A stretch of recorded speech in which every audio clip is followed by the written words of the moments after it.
साल 1962 का अक्टूबर महीना था।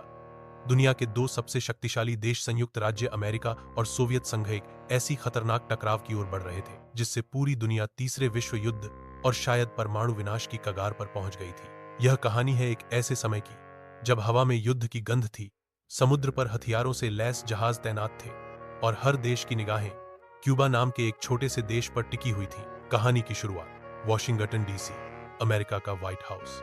अमेरिकी राष्ट्रपति जॉन एफ कैनेडी को एक खुफिया रिपोर्ट मिलती है। यू-2 जासूसी विमानों से ली गई तस्वीरें बताती हैं कि क्यूबा में सोवियत संघ ने परमाणु मिसाइलें तैनात कर दी हैं। ये मिसाइलें इतने करीब हैं कि वे चंद मिनटों में न्यूयॉर्क, वॉशिंगटन और अमेरिका के कई बड़े शहरों को नष्ट कर सकती हैं।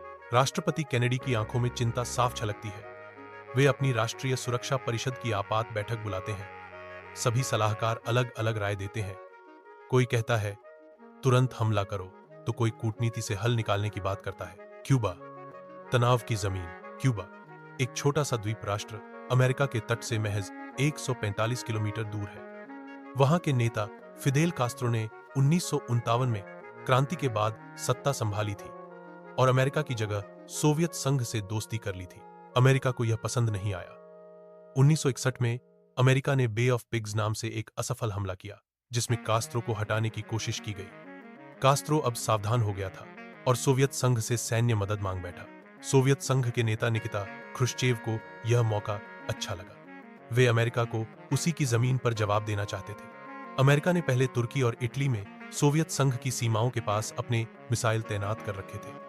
अब सोवियत संघ ने अमेरिका के पास क्यूबा में अपने मिसाइल लगाकर बराबरी करने की कोशिश की। तनाव बढ़ता गया। 22 अक्टूबर 1962 को राष्ट्रपति कैनेडी ने टेलीविजन पर आकर देश को संबोधित किया। उन्होंने साफ कहा कि क्यूबा में सोवियत मिसाइलें दुनिया की शांति के लिए खतरा है। अमेरिका ने क्यूबा की नौसैनिक घेराबंदी करने का निर्णय लिया, जिसे उन्होंने क्वारंटीन कहा। अब दुनिया सांसें थामे देख रही थी। क्या अगला कदम युद्ध होगा? सोवियत जहाज जो क्यूबा की ओर मिसाइल और उपकरण लेकर बढ़ रहे थे, अमेरिकी नौसेना की सीमाओं के करीब पहुंच चुके थे। टकराव कभी भी हो सकता था। दोनों देशों की सेनाएं तैयार थीं। परमाणु हथियार सक्रिय किए जा चुके थे। पीछे पर्दे की कूटनीति, जहां एक ओर सैनिक मोर्चे पर तनाव था, वहीं दूसरी ओर बंद दरवाजों के पीछे बातचीत भी चल रही थी।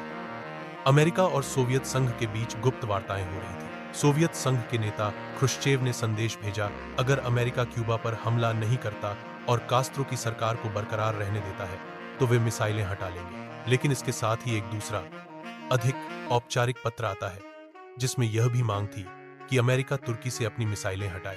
राष्ट्रपति कैनेडी और उनकी टीम ने सोच समझकर पहला पत्र स्वीकार किया और दूसरे को सार्वजनिक रूप से नजरअंदाज कर दिया, लेकिन गुप्त रूप से तुर्की से मिसाइल हटाने की सहमति दे दी। संघर्ष का अंत 28 अक्टूबर 1962 को सोवियत संघ ने आधिकारिक घोषणा की कि वे क्यूबा से मिसाइलें हटा लेंगे। इसके बदले अमेरिका ने वादा किया कि वह क्यूबा पर हमला नहीं करेगा। अगले कुछ हफ्तों में संयुक्त राष्ट्र